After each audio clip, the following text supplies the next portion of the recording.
action. Hello, Mrs. Sam.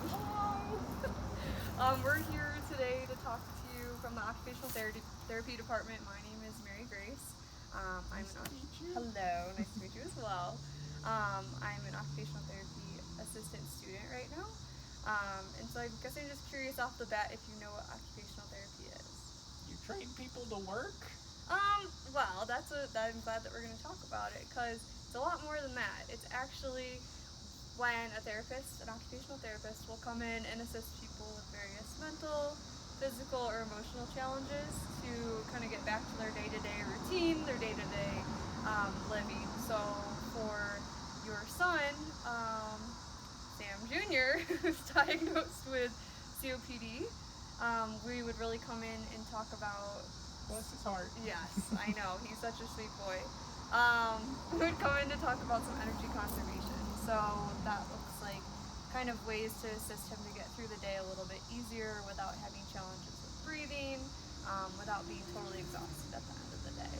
So how does that all sound for you? That sounds like it would help him so much. I think it would. So let's talk through a couple specific ones. We'll practice a couple of them together, and then you can take them in your back pocket to use with him and to assist him to keep practicing them outside of the therapy environment. Okay. Groovy. So we're going to start with some diaphragmatic breathing. So what that looks like, if you want to keep both your feet on the ground, we'll sit up nice and straight so you can feel your belly. But we're going to pretend like our mouth is breathing in through a straw. And then we'll blow out just like that. So that's diaphragmatic breathing, and we've been talking with Sam Jr. about how to incorporate that into his schedule and into his day-to-day. When he's moving, when he's doing any sort of activity, he can always stop and take a moment to take a breath like that.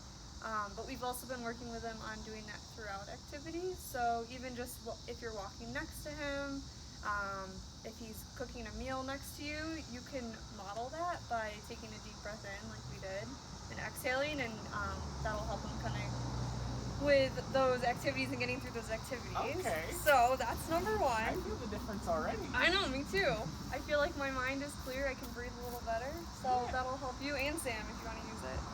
So the next thought is just to have chairs available throughout your home space, throughout activities. If he's moving from space to space, to have a space for rest. Because it's not really about how quick he gets there. It's just about how he can get there within his own time and within his own mobility. Right, So just right. placing chairs. If you have kind of his bedroom, is there a small or a big space between his bedroom and the kitchen? The whole house. Okay, so you can have fun little chairs. You can put chairs out like these that we're sitting in. Yeah. Things like that. So Okay. that would be the next thought. And then as far as throughout his day, we can go ahead and what we've been talking with Sam Jr. about is having times of rest throughout the day. So maybe having like a space for resting in a comfy chair or even outside in a hammock or something that's more restful rather than sleep provoking, because we really Sure. don't want him to take a bunch of naps through the day so he can sleep at night, which I'm Right. sure you would agree with. Of course. Okay, and then as far as the day-to-day, just spacing out activities. So in the morning, looking at, does he shower usually in the morning or in the evening?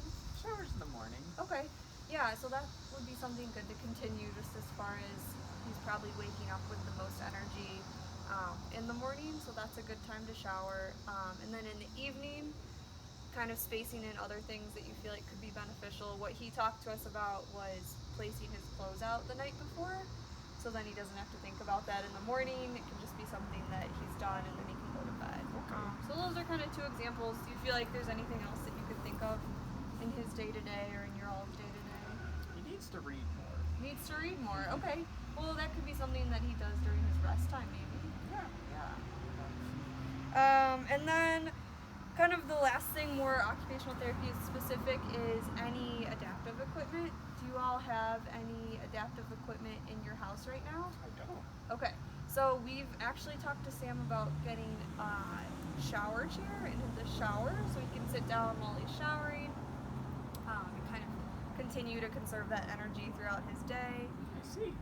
So I have a little handout here. I'll give you on some of the pictures of things so you can know and take home with you. And then he uses a walker at home is what he told me. Okay. Yeah, so just continuing to use that walker would be another big one. And then finally, just asking for help if he feels like he needs help. We've just been working on empowering him. I know that he's kind of emerging into his independence as far as we've talked about that in the past and how we can get him to be more independent in occupational therapy. He truly believes in that. So just continuing to encourage him to ask for help throughout the day. Okay, great. Yeah, so that's all I have for you today. Here's the handout of all of the things that we talked about. Excellent. If you have any questions, you can reach out to me. But do you have any questions right now? I don't think I do. You did great. Thanks, Mrs. Sam. Thank you so much.